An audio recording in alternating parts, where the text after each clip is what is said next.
James, I'm afraid you don't really want to know this. I'm sorry about that. But it's just that this can't end like that.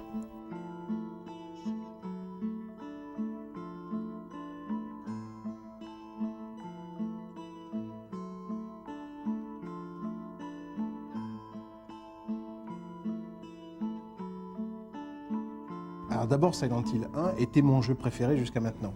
Maintenant, je peux dire que c'est Silent Hill 2. Et je dis pas ça parce que simplement on m'interviewe aujourd'hui sur Silent Hill 2, mais je pense que Silent Hill 2 est un pas en avant par rapport à Silent Hill 1. D'une part pour des raisons techniques et d'autre part pour des raisons, je pense, de concept. Mais Silent Hill 1 était mon jeu favori pour la simple raison que c'était jusqu'à présent la chose qui m'avait fait le plus peur dans ma vie. C'est un jeu qui, effectivement, procure des sensations qui sont aux limites de ce qu'on peut trouver dans le cinéma et qui sont quasiment inconnues dans ce qu'on peut connaître aujourd'hui dans le monde normal, dans la réalité, etc. C'est un jeu qui procède de l'immersion.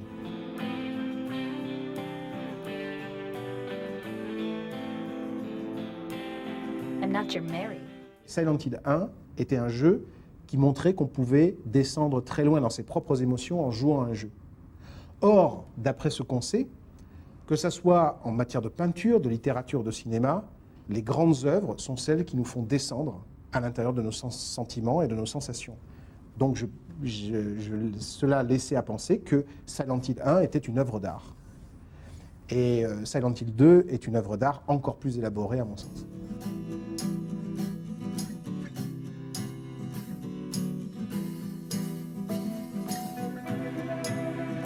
Je vais être franc. J'ai hésité pendant une semaine à jouer au jeu. J'avais joué au premier, et le premier vraiment avait été la trouille de ma vie. Et vous m'avez envoyé le jeu et vous m'avez dit jouez-y pour qu'on puisse faire cette interview. Pendant une semaine, le jeu était posé devant la télévision et je n'osais pas le mettre. J'avais les foies. Je me disais qu'est-ce qui m'attend ?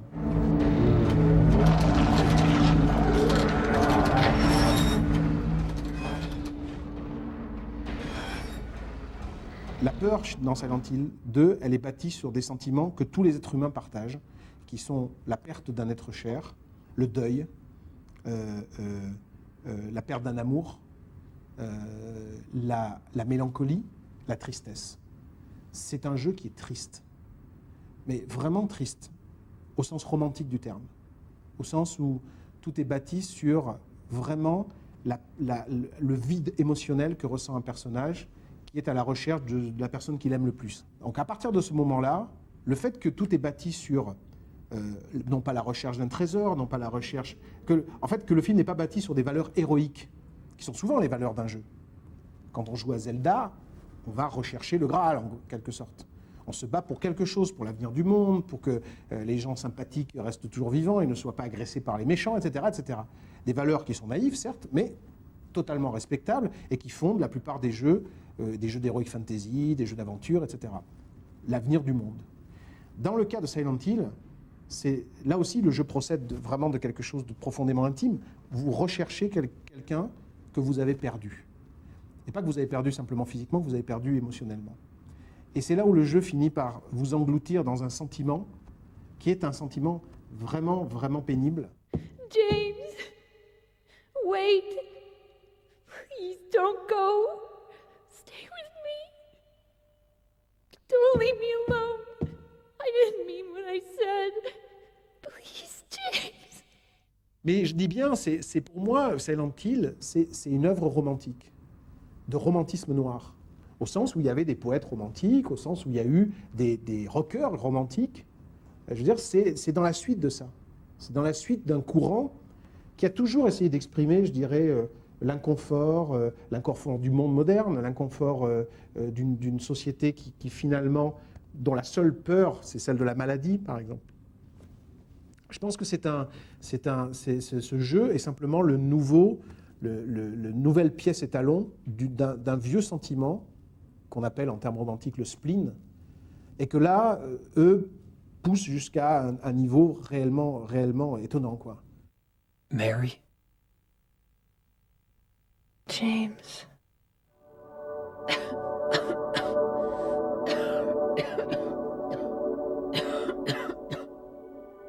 Forgive me. Les fantômes au Japon sont toujours des êtres de douleur qui sont les résidus, les vestiges de vie brisée, de vie malade, de vie martyrisée. Donc les fantômes, ce sont des êtres de douleur au Japon. Et ils viennent vous hanter, soit parce que vous leur avez fait mal, soit parce que finalement vous êtes la seule personne qu'ils n'ont jamais aimée de leur vivant. Ce sont des mauvais souvenirs. Voilà, comment on pourrait définir les fantômes au Japon. Eh bien les fantômes dans Silent Hill, c'est des mauvais souvenirs. Des très très mauvais souvenirs qu'on essaie de refouler. My name is Maria. I don't look like a ghost, do I? Et je crois que l'apparition de Silent Hill en même temps qu'apparaît au cinéma, par exemple, un film génial comme The Ring, par exemple, qui pourrait être presque le pendant cinématographique de la recherche qu'il y a dans Silent Hill, n'est pas, à mon avis, inopportune. C'est-à-dire que ça tombe sous le sens. Que dans le Japon moderne d'aujourd'hui, des jeunes créateurs essayent de se replonger dans ce genre effectivement de primitivisme et de recherche de quelque chose qui soit à la fois émotionnel et totalement organique, est à mon avis totalement logique. Je peux parier facilement que les gens qui ont fait Silent Hill ont vu l'échelle de Jacob et ont adoré l'hypothèse au centre de l'échelle de Jacob, qui est que au moment de sa mort, au moment où nous mourrons, le dernier éclair de vie en nous crée un monde. Et que nous sommes prisonniers à l'intérieur de cette seconde de vie, et que tout ce qui a formé notre existence, tous les souvenirs, tous les êtres que nous avons rencontrés, se mélangent à une idée qui est l'idée que nous allons vers la mort.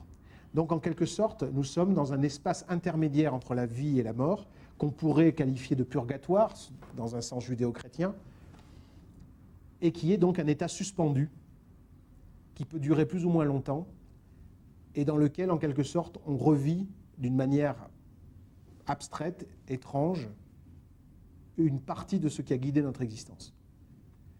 Et c'est exactement Silent Hill. Silent Hill, c'est un espace qui est au confluent de la vie et de la mort, et où est perdu le personnage, et où nous sommes perdus, nous.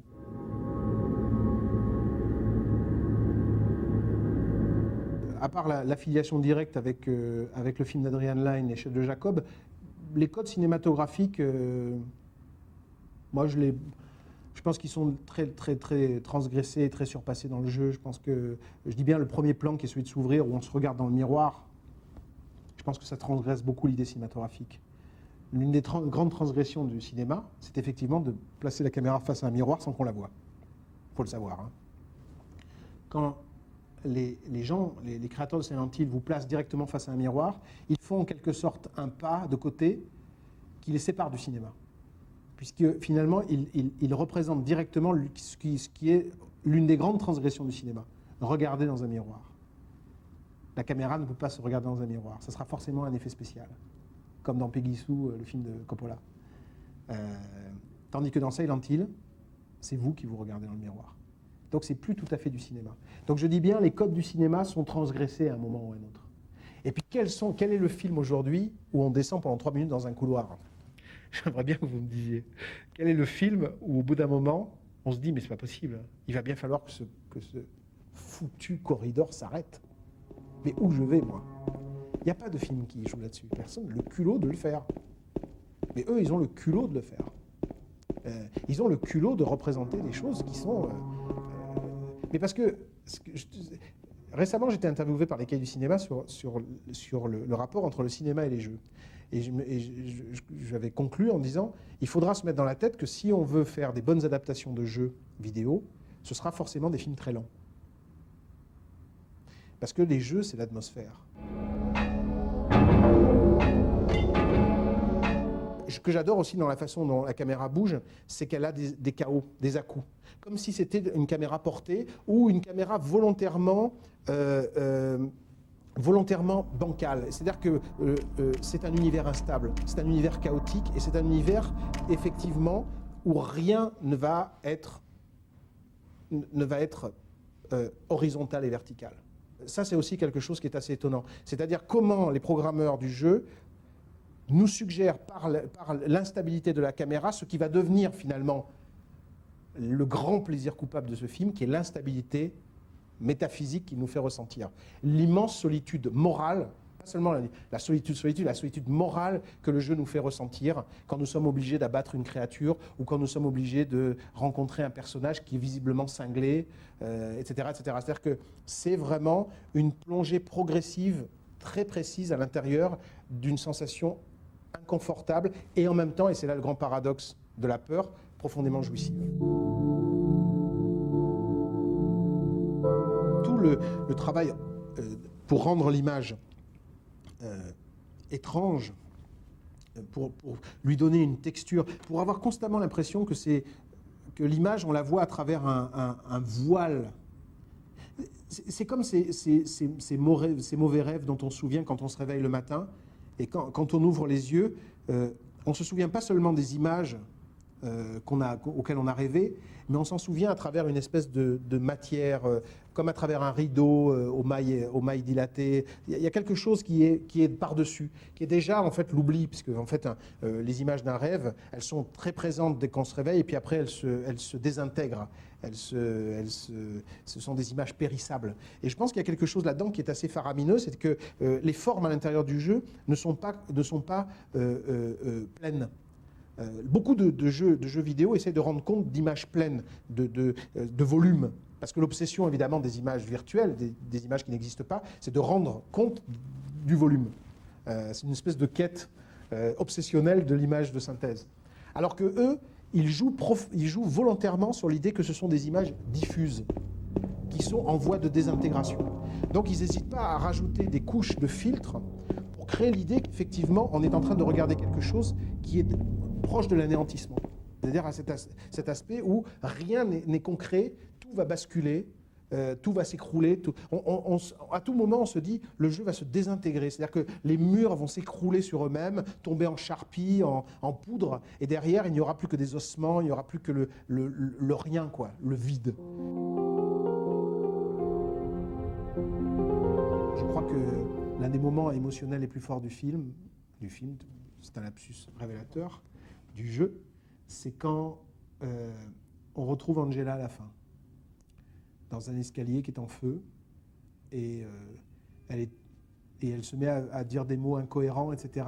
Mais à travers ces mots incohérents, on comprend où elle est, en quelque sorte.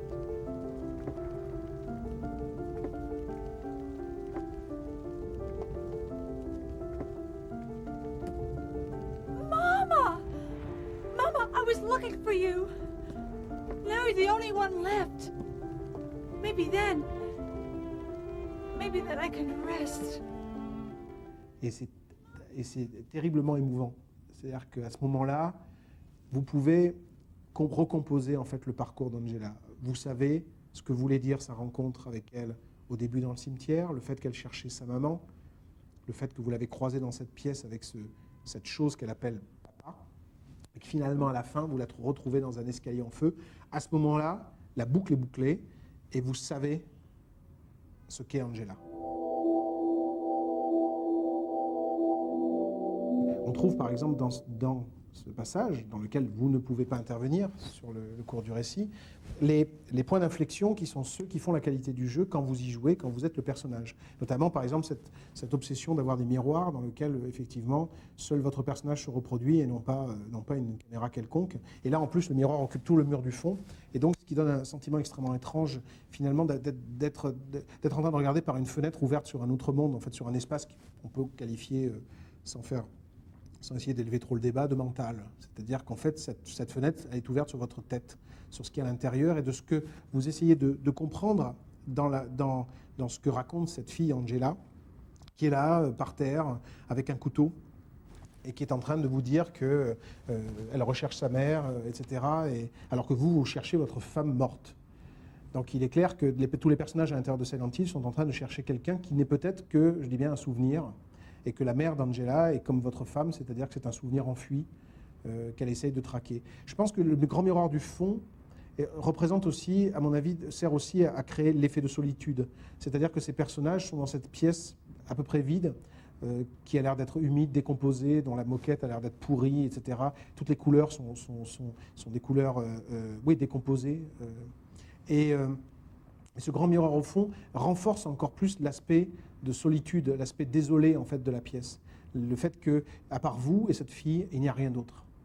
Et ça démultiplie l'espace, ça lui donne une espèce de profondeur étrange qui est l'une des caractéristiques du jeu. Je dis bien, Silent Hill existe beaucoup sur la durée et sur l'espace vide, et en cela, cette espèce de miroir au fond décuple le vide de l'espace autour de vous. Ensuite, il y a la façon dont le dialogue est graduellement angoissant, et que l'angoisse qui naît de cette incompréhension entre les deux personnages, parce qu'on voit visiblement que chacun essaye de ramener le sens de la scène à lui, parce que lui veut chercher sa femme et elle cherche sa mère, et en fait, c'est deux personnages qui sont totalement autistes, qui en fait se parlent sans jamais se répondre. Et ce qui est vraiment frappant, c'est que la caméra, au bout d'un moment, commence à se disloquer sur son axe. Et il y a cette séquence faramineuse où brusquement la caméra se met à pivoter sur son axe, et brusquement tout se met à tanguer.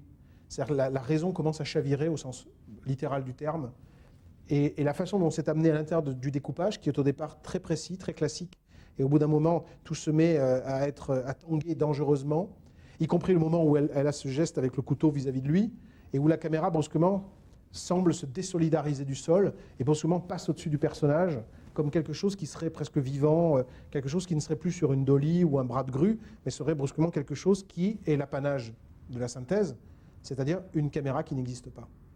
Et je crois que la façon dont c'est amené, la façon dont le découpage passe d'une notion cinématographique, quoique transgressée, je dis bien, on ne voit pas de caméra dans le miroir, à quelque chose qui n'est plus tout à fait du cinéma, qui est quelque chose d'autre, qui est une retranscription poétique.